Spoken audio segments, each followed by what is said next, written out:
Good morning po sa inyong lahat. And then, God bless po. Thursday po tayo ngayon. Walang pasok po sila Aya. May gagalitin daw na occasion, sabi niya. Pero parang lahat ng score. Saka may kapatid ko din dyan sa may greenhouse. Wala din yata pasok at mga tulog pa. Si Aya gising na. Kahit wala siyang pasok. Hindi po siya nagising sa alarm ko. Saan po siyang nagising. Ako din kung saan nagising. Nanood po kami ni Aya kagabi ng movie. Hanggang 10 kami ng gabi. Kayong mata ko. Kamusta na po ang lahat? Thank you po sa inyong lahat sa walang sawang support niyo po sa amin ni Aya and lalo-lalo na po kay Papa Ryan. Thank you po sa inyong lahat ng mga subscribers and mga silent viewers po namin. Thank you po.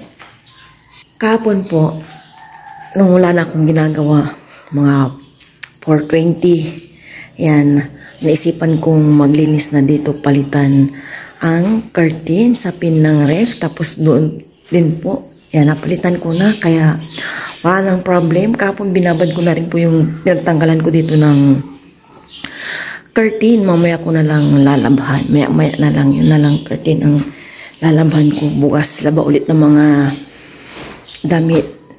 Pero ano muna yun, curtain lang talaga ngayon kasi mga decolor ba.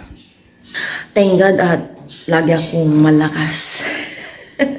Diba? Para magampanan yung bagay-bagay na dapat kong gawin. Alam niyo po yun, ang sarap po sa pakiramdam na yung gusto mong gawin dito sa bahay is nagawa mo na. Lalo kapag nakapagpalit ng curtain, almost 1 month na nga ito eh. Last na palit ko nung is, September pa. September pa yata yun eh. Basta September pa, na last week yata, November na po tayo ngayon, almost 1 month na rin ako nagpalit. Grabe yung dala ni Iwan na ulan. Ang hirap ko pong nilinis yung bintana. Hindi na kasi ako gumamit ng palinis talaga, yung pang-window na panglinis. Kumbaga, punas-punas lang ako ng bintana. 3 basahan nga nagamit ko eh. Tapos nandyan si Aya, katulong kong naglilinis sa bahay kahapon dito sa baba. And natapos naman namin na wala nang problema. Diyan sa may nalinis ko na yan. Ito na punas-punasan ko na rin dito yung konti. Ito pala sa baba. Yan hindi pa konti-konti yung punas-punas na lang ulit. Hindi naman inaaraw-araw po yung pagpupunas dito. Siguro may mga time lang na pinupunasan ko yan. Siyempre para ma-maintain po natin yung kalinisan. Kasi nung nakaraan dito sa baba po, sabi ko parang may ng ipis. Tapos tignan ko nga, may isang ipis. Nag-iisang ipis, ang laki-laki. Tapos marami na po siyang mga dumi-dumi. Kaya nilinis ko dito sa baba ng cabinet. Iwan ko bakit nakapasok. Siguro sa may po namin. Diyan sa may screen kasi medyo may konting maluwag po siya. Awang ba? May konting awang. And mamaya po, since wala naman pasok siya, wala akong gagawin. Hay kami. Pupunta kami ni Ay ng bayan. Ngayon magtitimpla muna ako ng kape at hindi pa ako nagkape. Nakapagtimpla po ako ng kape. Kape po tayo. May kakanin. Ito po yung kahapon. Hindi nakain. Parang panis.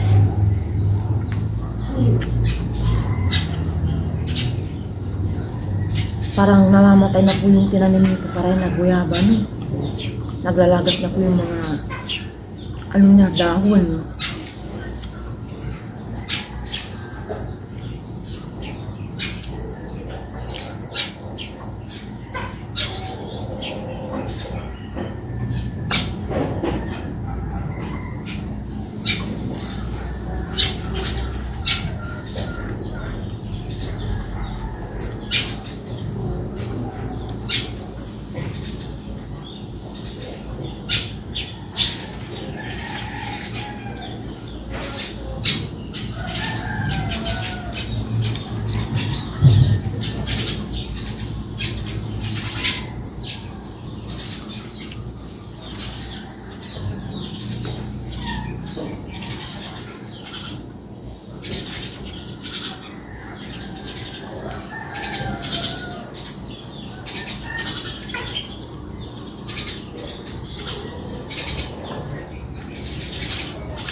Tapos na po akong nag-breakfast. Yun na po yung breakfast ko.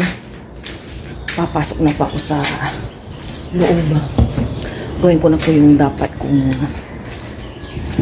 gawin para makapunta po kami ng bayan ni Aya ng maaga.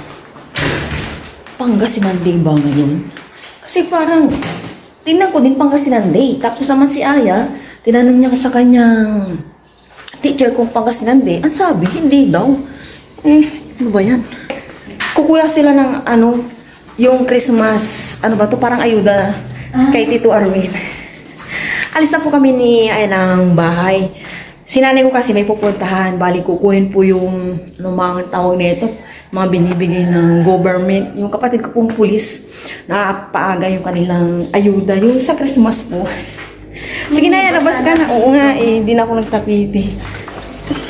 Kunin mo na yung yung umbrella, mainit. Nakalak yung doon niya, screen. Oh. Gala!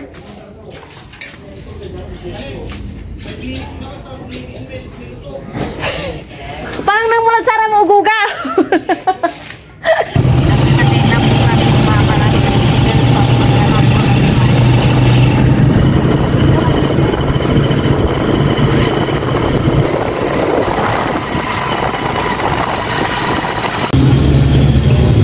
Nasa bayan na po kami ni Aya. Iiwan lang namin itong payong. Okay na po yan dyan.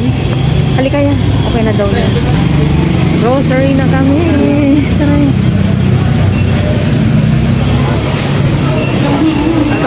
Ayun, yun na lang. Kaya mong kunin. Morning, kuya. There you go, ya. Saya po. Yan lang po yung namin. At yung bibilin po namin, lang. Kakasabay yung din natin danya. Yan na, okay na yan. Dito nga tayo, dahil niya may titignan si mama. Yung alcohol pala yan, or sakana. Dito na lang tayo. Dito na lang tayo. Dito po kung titignan ng pasta. Yung listahan ko muna yan. Ano po yung listahan ni mama.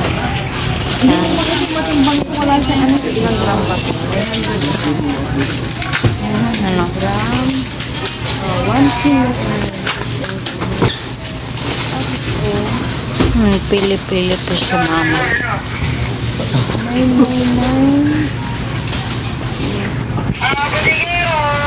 Ano ma? Kasi may nabarba ng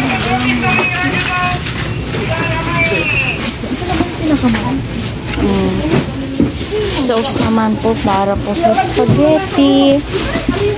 Filipino style po yung hinanap niya mama.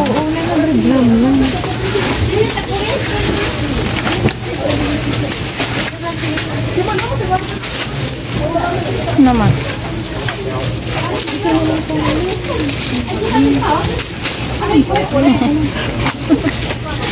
Nagugulan po si mama. Ilan ma? Bibili daw po si mama ng pang macaroni. Magmamacaroni daw po si mama pag birthday. Opo. Sundan po natin si mama. Huwag mo dyan hawakan doon, no? May proper hawakan siya. At sundan po natin yung master. Master ay condense. Ibag na. Basta kayo doon na condense, kaya lang hindi natin pwedeng gamitin dahil naka-reserve na yung pang New Year ay Christmas ay New Year. Yan po. pag masyadong matamis. Isang maliit. Ano pa ma?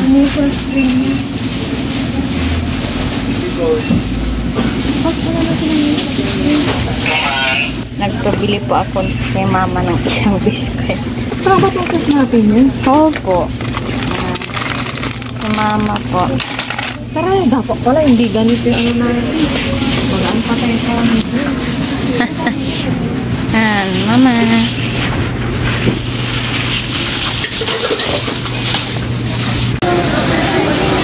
Ito na po yung lahat ng ano namin, binili. Pabayaran na po namin. Pila na po kami dito sa counter. Pila-pila.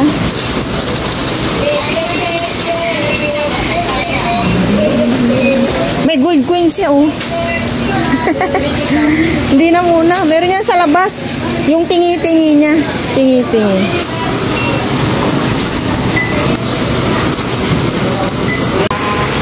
Nasa counter na po kami. Ayan.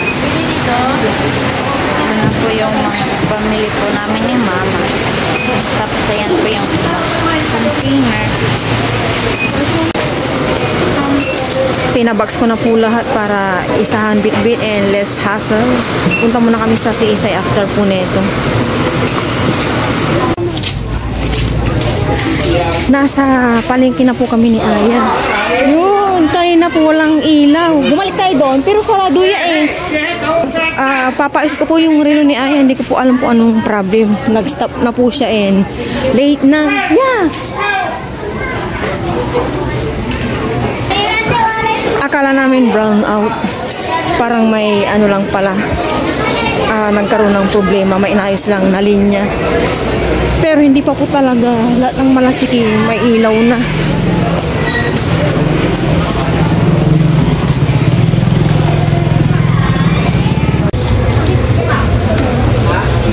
Dito rin po nagpa-battery si Paparaya and nagpapait ng ano yung strap din ata. Yung problem po ng relo ni Aya, battery na daw po. Dalawa po siya. Kasi dalawa po yung gumagana dyan eh. Ano tawag doon kuya sa may ano numbers no? Tapos yung kanyang galamay. So dalawa po yung papalitan na battery.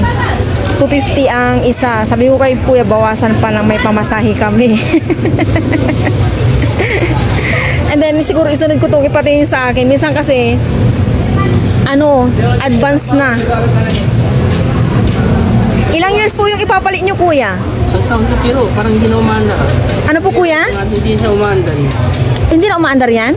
Oo, kailan pa to?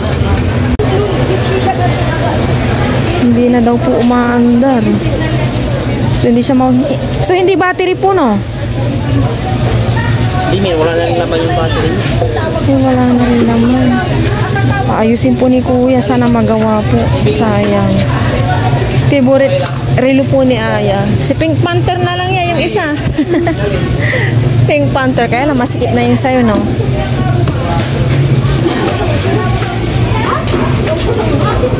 Nililinis po ni kuya. Dalawa battery pala niya. Dalawa battery po pala niya. Ganyan mga G-Shock. Kasi dalaw din yung gumagana. Yung galamay niya.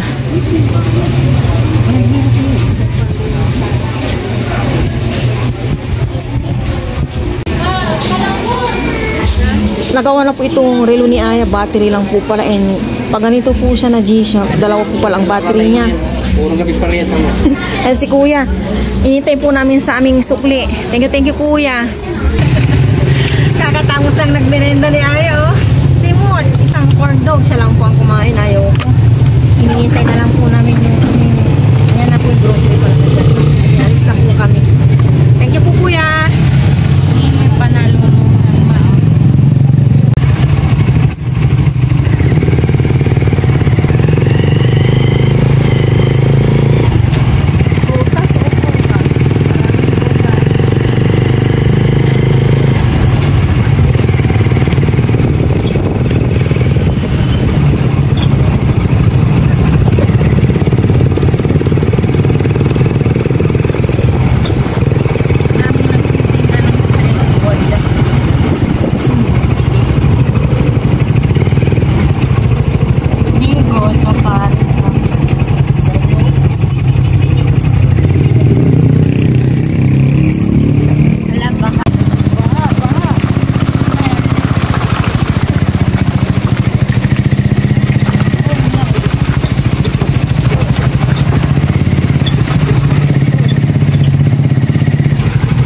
Dito po kami kasi dumaan sa shortcut kapag may kinukuhang grocery. Pero mamaya nasa highway na po kami.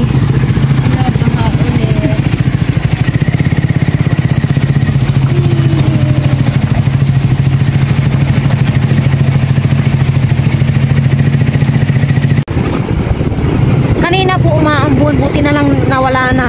Kasi inisip ko yung mga nakasampay kong kurtina.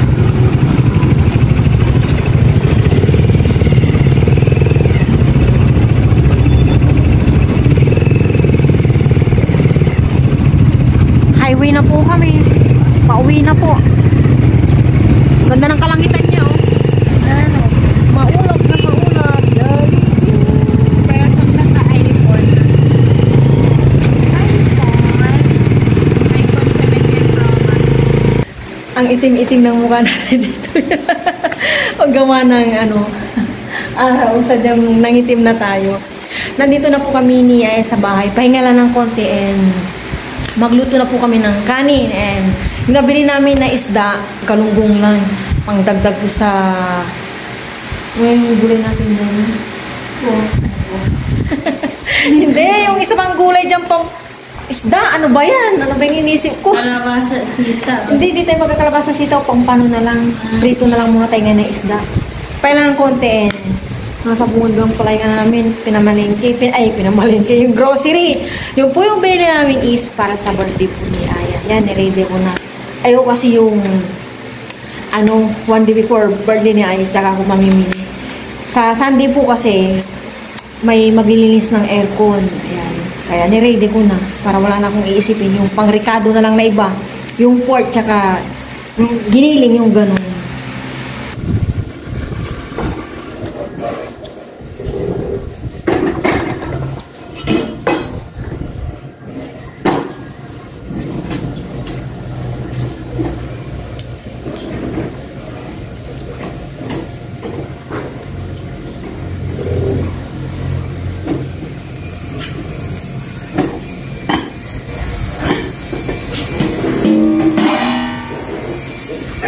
Mahangin po. Nagbabalak po si Aya ng mangga. Ako naman kape. And ito po yung karyoka. Kain po tayo, merienda ya, oh. Sige lang.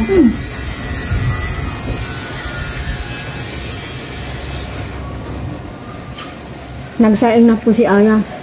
Maya, prito ko po itong yung pampano tsaka itong kalahating kilong galunggong. Ikot ko na lang sa harina yung galunggong.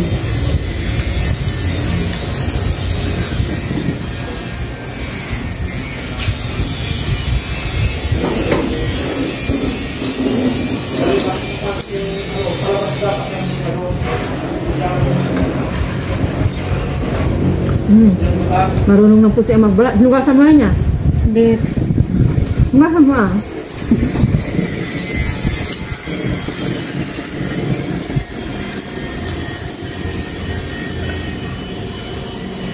Yan, mangga po tayo. Nabalat ako na ko ng mangga.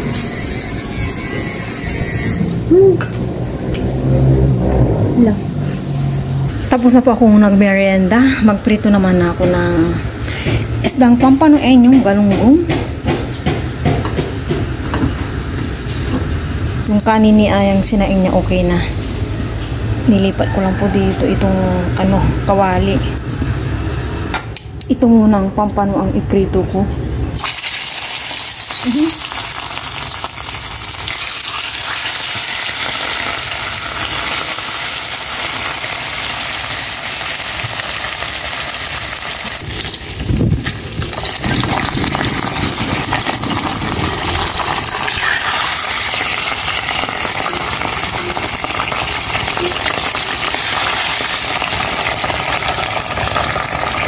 Ito na po yung pampanong na prito ko na. Isunod ko naman na itong Gigi. Kinod ko po siya sa harina.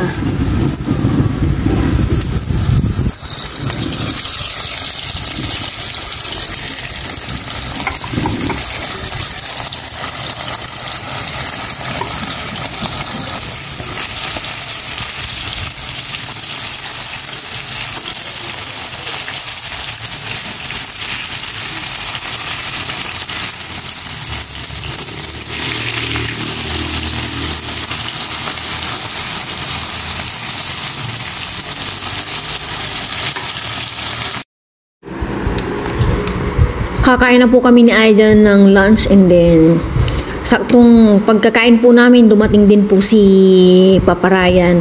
Yun nga lang, hindi po siya sumabay sa akin at kakauwi-kauwi lang niya talaga at nagbababa din po siya ng gamit niya and pagod pa siya sa biyahe.